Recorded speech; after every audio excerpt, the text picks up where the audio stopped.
Bonjour à tous, alors j'espère que vous allez bien. On est samedi 13 janvier, il gèle encore.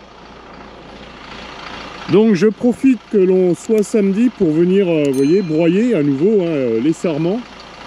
Mais au plus près des zones de taille. Quand on broie, ça projette forcément des petits cailloux qu'on va chercher au sol avec le pick-up. Le broyeur derrière éjecte pas mal, donc il y a danger pour les employés qui sont dans les vignes, qui sont en train de tailler. Donc j'attends toujours le samedi ou le dimanche, quand il gèle bien sûr, pour venir broyer au plus près d'eux. Comme ça, vous voyez, là, il a commencé, bon, on ne le voit pas de là, mais il a commencé une route, donc il a déjà fait un petit andin. Donc je suis à ras de lui. Donc vous voyez les andins, enfin l'andin qui reste, là, j'ai plus qu'à descendre. Donc vous voyez au sol, je remonte, pour ceux qui n'auraient pas vu la dernière vidéo. Et je vais vous montrer, voilà, à l'arrêt bien sûr, le pick-up.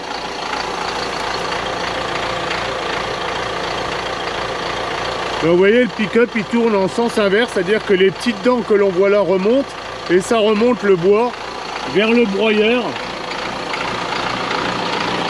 Alors le broyeur, on va peut-être le voir là, il y a des marteaux à l'intérieur.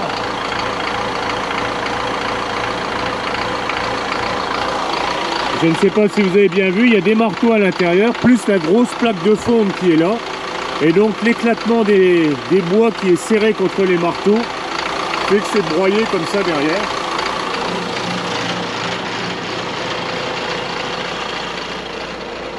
Bon, bah, comme on est là, on va aller faire un petit tour dans mon blé que vous m'avez vu semer dans la vidéo de fin décembre. Donc voilà, derrière Luzerne en direct. Vous irez revoir la vidéo du mois de décembre si vous voulez. Donc on voit très nettement les rangs de blé. Bon, il est à début talage là en ce moment. Vous voyez la Luzerne. Alors cette année, la Luzerne, je ne l'ai pas désherbée au glyphosate. J'aurais bien aimé parce que du coup, ça aurait nettoyé la parcelle et en plus ça m'était conseillé pour pouvoir détruire les ronds de cuscute que je vous ai montré il y a déjà longtemps. Tout simplement, je vous l'avais déjà dit aussi dans la vidéo, quand j'ai semé, je me suis fait prendre comme beaucoup de paysans par la pluie qui arrivait très vite. J'ai commencé à semer au 15 octobre et puis le 18 octobre, le mercredi, oui ça devait être ça, j'ai arrêté de semer puisqu'il pleuvait. J'étais en train de traiter, de désherber. Donc ici, je suis venu désherber un peu après, quand la période l'a permis, mais comme le blé était déjà levé, forcément, j'ai pas mis glyphosate, sinon il resterait rien du tout. Bon, sinon voilà. C'est pas vilain. Bon allez, je vais continuer, ou alors je vais me déplacer un peu, je vais aller vous montrer une façon de tailler que font certaines personnes. Allez, on y va. Ben voilà, je vais vous montrer la différence avec moi, qui n'est pas une énorme différence. Je suis dans les vignes d'un collègue. Donc on est aussi ici en Chablis, ce qu'on appelle la tache Chablis, c'est-à-dire, vous voyez, là il y a ce qu'on appelle un rachet à deux yeux, un lancement, qui est issu du rachet de l'année dernière, qui monte au premier fil, un prolongement, qui est ici, et ensuite les charpentes avec le prolongement et la charpente encore au bout, et un prolongement à 5 yeux. Alors le nombre de charpentes dépend tout simplement de l'écartement que vous avez entre les pieds, sachant qu'il faut une charpente tous les 30 cm maximum, et quand vous arrivez sur l'autre pied, vous supprimez la charpente qui arrive sur le pied d'après. Alors, vous voyez ici sa particularité, lui il est tous les 3 routes de taille. C'est-à-dire qu'il a formé, en taillant la route qui est ici, il a formé son premier andin. En taillant la route de devant, là, il s'est retourné pour poser les andins ici, les bois ici. Et en venant tailler la route qui est face à moi, là, il est venu les déposer devant, ce qui fait qu'il a un andin tous les 3 routes.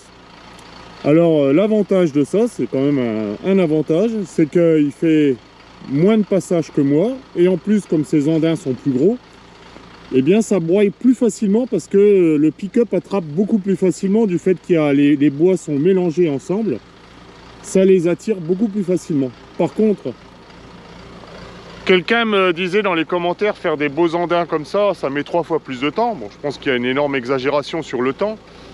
Mais ça fait partie du boulot. Hein. La taille, ce n'est pas uniquement taillé comme ici, hein, c'est très bien taillé d'ailleurs.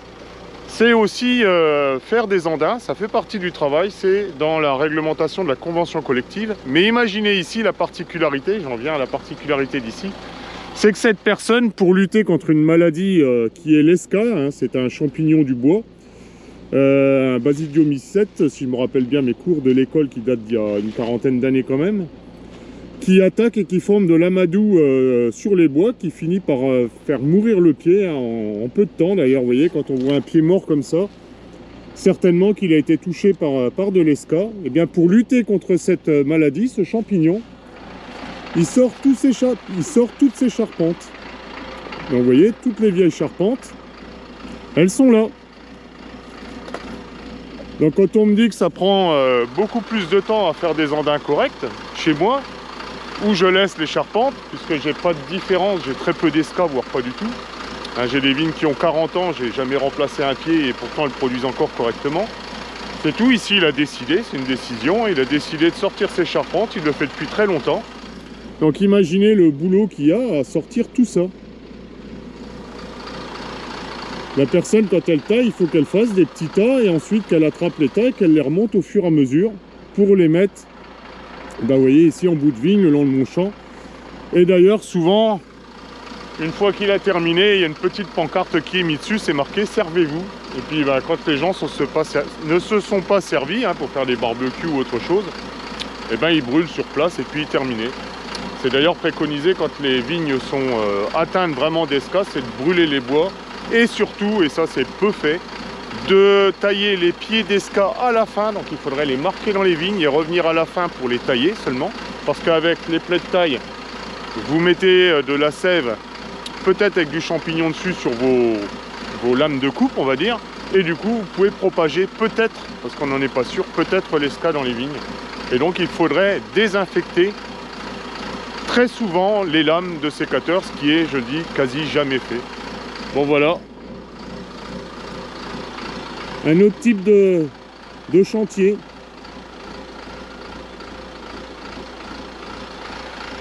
Bon bah allez, moi j'ai l'autre côte à faire, hein, quelques rangs aussi. Profitez que les ouvriers sont pas dedans pour aller le faire. Et ben voilà, je vous souhaite en attendant un bon samedi et un bon dimanche. Salut!